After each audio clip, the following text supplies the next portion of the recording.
मेरे साथ मौजूद हैं मध्य प्रदेश के वन, पर्यावरण एवं आदिम जाति मंत्री नागर सिंह चौहान साहब। चुनाव चल रहा है, कुछ सवाल हैं। कैसा चल रहा है भाई साहब चुनाव इस समय?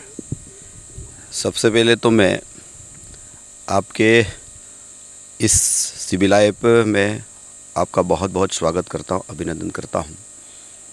चुनाव पिछले 2 महीने से मेरी धर्मपत्नी अनीता चौहान को पिछले 3 तारीख को टिकट की घोषणा हुई थी और आज करीब 2 महीने लगभग हो चुके हैं और मैं लगातार 2 महीने से अलीराजपुर, झाबुआ, रतलाम के दौरे कर रहा हूँ।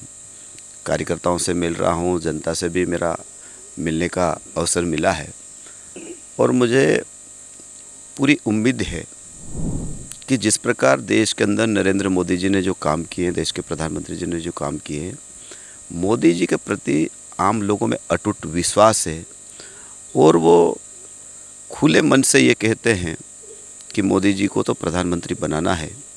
इसीलिए लगता है कि मुझे भारतीय जनता पार्टी की सरकार की जो नीतियां हैं गरीब कल्याण की, वो उसी के दम पर पूरे देश में भारतीय जनता पार्टी का जो लक्ष्य तय किया कि इस बार 400 पार का जो नारा दिया है वो कहीं न कहीं सफल होते दिखाई दे रहा है। और झाबुआ, अलीराजपुर, रतलाम ज़िले में जिस प्रकार भारतीय जनता पार्टी की जो सरकार ने काम किया है, लोगों को बहुत अटूट विश्वास है और उन लोगों की भावना भी है कि आगे जो विकास बचा है उस विकास को भी पूरा करना है तो भारतीय जनता पार्टी कर सकती है। ये आम लोगों का विश्वास भारतीय जनता पार्टी के प्रति बना है। इसीलिए लोकसभा जो चुनाव है, मेरी धर्मपत्नी अनीता चौहान वो यहाँ से ऐतिहासिक मतों से जीतकर दिल्ली जाएगी। झाबुआ और अलीराजपुर दोनों थोड़ा पिछड़ा बेल्ट माने जाते हैं, यहाँ के लिए क्या विज़न है आपका? देखिए, मैं अलीराजपुर ज़िले को तो मैं टप्पे टप्पे से जानता हूँ। कोई ऐसा गांव नहीं बचा है जो फलिया नहीं बचा है। लेकिन जब मैं झाबुआ आता हूँ और झाबुआ के गांव को देखता हूँ तो मेरे मन में थोड़ा सा ये लगता है कि नहीं यार, करने की बहुत आवश्यकता है। कई खेत ऐसे खाली पड़े हैं, सूखे पड़े हैं। कल मैं पेटलावत गया था, पेटलावत का भी बड़ा एरिया पूरा सूखा पड़ा है। रानापुर के आसपास में कुंदनपुर, पिटोलदर भी गया, कई एरिया पूरा सूखा पड़ा है। और वहाँ पर मैं जब जाता हूँ तो लोगों की एक ही बात आती है कि बोले भैया हमारे यहाँ बैराज बना दो, हमारे यहाँ कोई पानी की व्यवस्था कर दो, नर्मदा की व्यवस्था कर दो। ऐसे कई बातें करते हैं और वो ये कहते हैं कि अगर ये कर दोगे तो हम ज़िंदगी भर आपको नहीं भूलेंगे, आपकी पार्टी को नहीं भूलेंगे। तो मैं प्रयास ये कर रहा हूँ कि अगर यहाँ से अनीता नागर सिंह चौहान को विजयश्री प्राप्त होगी तो मैं सबसे पहले झाबुआ ज़िले की जो हमारी नदियाँ हैं, क्योंकि नर्मदा जी का पानी लाना बहुत कठिन काम हो गया, क्योंकि नर्मदा जी का जल भी एकदम नीचे जल स्तर गिरते जा रहा है। क्योंकि बहुत सारी लिफ्ट इरिगेशन योजना भी पूरे मध्य प्रदेश में स्वीकृत मध्य प्रदेश की सरकार ने की है। लेकिन मैं ये चाहता हूँ कि अगर झाबुआ ज़िले में जो बारिश का जो पानी गिरता, अगर हम उसको भी रोक लेंगे, अगर यहाँ बहुत बड़ी बड़ी नदियाँ हैं, मैंने अनास नदी का देखा। आपने अनास नदी को मैंने देखा कि वहाँ भोलेनाथ का मंदिर में एक दिन जाना हुआ, वहाँ छोटा सा बैराज बना हुआ और आज भी उसमें पानी भरा पड़ा है। अगर उस अनास नदी पे यहाँ के नेता, यहाँ के अगर आम लोग चाहे और बड़ी परियोजना, जैसे आपने देखा होगा माही परियोजना, जैसा आपने अलीराजपुर में देखा होगा कि चंद्रशेखर आज़ाद परियोजना, अगर ऐसी परियोजना झाबुआ ज़िले में 1 या 2 बन जाए, अच्छी साइड देख के, जिससे किसानों का भी नुकसान हो, अगर ऐसी परियोजना अगर बन जाए और उसमें परियोजना बनने के बाद जब पानी भरेगा, लिफ्ट करके नदियों में पानी हम छोड़ सकते हैं, जिससे झाबुआ ज़िले की तकदीर और तस्वीर भी बदल सकती है। ये मेरा प्रयास रहेगा कि नहीं, मेरा विजन है विकास।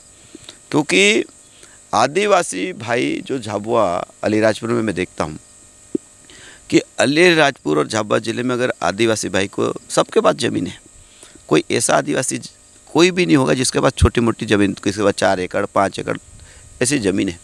अगर उनको हमने पानी की सुविधा कर दी और बिजली की सुविधा हो गई तो मैं समझता हूँ कि यहाँ का आदिवासी झाबुआ और अलीराजपुर ज़िले से पलायन नहीं, क्योंकि हर हाथ को काम मिल जाएगा तो बाहर कौन जाएगा। ये मेरा सबसे पहला लक्ष्य है कि पानी की व्यवस्था करना और बिजली की व्यवस्था करना। मैं अभी गांव की बैठक में जा रहा हूँ तो मैं लोगों से 3 बातें कर रहा हूँ। पहला मुद्दा मेरा ये है कि भारतीय जनता पार्टी की सरकार ने प्रधानमंत्री ग्रामीण सड़क हर गांव तक पहुंचा दी, लेकिन झाबुआ, अलीराजपुर, खरगोन, बड़वानी, धार जो हमारे आदिवासी ज़िले हैं, और आदिवासी ज़िले में जो बसावटें हैं, हमारी फलियों में बसा हुआ है गांव है, आज भी कई फलियाँ हमारे ऐसे हैं जहां सड़कों से वंचित है। जब यहां से लोकसभा चुनाव अनीता चौहान जीत के जाएगी तो प्रधानमंत्री जी से हम कहेंगे, प्रधानमंत्री जी कि आपने भारत को विकसित करने का जो संकल्प लिया है तो उसमें जो प्रधानमंत्री ग्रामीण सड़क जो आपने बनाई है उसको अगर फलिए में बनाने का कानून आपने अगर बना दिया तो इस जितने भी हमारे ट्राइबल ज़िले हैं वो सारे फलिए सड़कों से जुड़ जाएंगे। मैंने कहा कि मेरा विज़न है और प्रधानमंत्री जी से मैं निवेदन करूंगा, मेरी धर्मपत्नी अनीता भी जब लोकसभा में जाएगी तो हम ये आने वाले समय में एक कानून लाने वाले हैं कि फले में सड़कें होना चाहिए। दूसरा विषय ये है कि देश के प्रधानमंत्री जब 2014 में मोदी जी ने शपथ ली थी, उस समय पूरे देश में करीब 18,000 गांव, आज़ादी के बाद से 2014 तक 18,000 गाँव में बिजली पहुंची नहीं थी। और उस समय मोदी जी ने संकल्प लिया था कि 2019 में हर गांव में बिजली पहुंचेगी।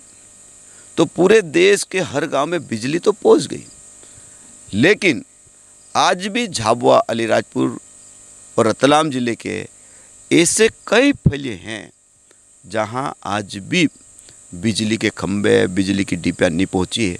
तो मेरी कोशिश ये रहेगी और मैं प्रधानमंत्री जी से कहूँगा कि इस देश में फिर से प्रधानमंत्री ज्योति ग्राम योजना जो 2019 में बंद कर दी थी उसको फिर से चालू करा के जितने हमारे फलिए हैं, मजरे टोले हैं, घर बचे, वहाँ घर घर बिजली जाना ही चाहिए।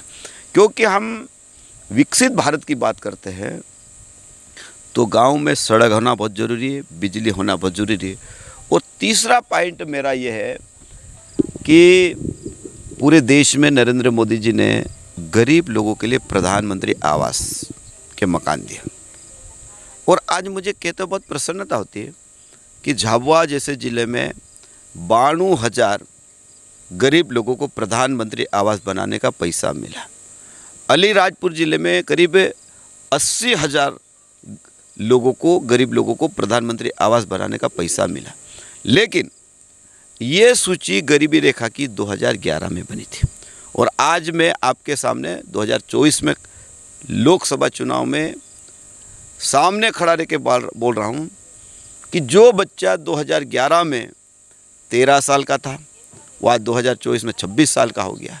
जो बच्चा 14 साल का था वो आज 2024 में 27 साल का हो गया। जो बच्चा 15 साल का था उस समय वो बच्चा आज 28 साल का हो गया। और जो बच्चा 16 साल का था आज वो बच्चा 29 साल का हो गया। और जो बच्चा 17 साल का था वो आज 30 साल का हो गया। और आज उनके सारे बेटों की शादियाँ हो गई। अब शादियाँ हो गई, उनके बच्चे हो गए, और बच्चे हो गए। अब क्या है कि हमारे आदिवासी समाज में एक परंपरा है कि शादी होने के बाद साल 2 साल साथ में माता पिता के साथ रहते हैं, और उसके बाद वो ज़मीन का बंटवारा मिल जाता है और अपना छोटी सी कुटिया बना के रहता है। तो ऐसे कई मेरे जो आदिवासी है झाबुआ, अलीराजपुर ज़िले में, जो 2011 में सर्वे के समय जो बच्चे नाबालिग थे, आज वो बच्चे 2024 में जिनकी शादियाँ हो गई है और वो वास्तव में गरीब है, ऐसे लोगों के लिए फिर से प्रधानमंत्री आवास का पैसा उन लोगों को दिलाना है। ये मेरी प्राथमिकता रहेगी और ये मैं करके रहूँगा। और इसलिए मेरा विज़न है कि आदिवासी भाइयों बहनों की, जैसे झाबुआ, अलीराजपुर, इनकी ज़िंदगी बदलना है और हम बदल सकते हैं। और आपने देखा होगा कि 2003 से आज 2024 में हम जब खड़े होते हैं तो झाबुआ ज़िले में, अलीराजपुर ज़िले में भारतीय जनता पार्टी की सरकार आने के बाद बहुत विकास भी हुआ, बहुत विकास। क्योंकि मैं तो बहुत छोटी उम्र से राजनीति कर रहा हूँ, गांव के लोगों के बीच में रहा हूँ, गांव के लोगों के साथ खेला बड़ा हूँ, मुझे पता है। लेकिन आज मुझे कहते हुए बहुत प्रसन्नता होती कि भारतीय जनता पार्टी की सरकार में झाबुआ अलीराजपुर ज़िला विकास में किसी से कम नहीं है, ये भी कहते। लेकिन जो कमियां हैं उनको आने वाले 5 साल में भारतीय जनता पार्टी की सरकार पूरा करके देगी, ये मैं आपके इस चैनल के माध्यम से विश्वास दिलाता हूँ।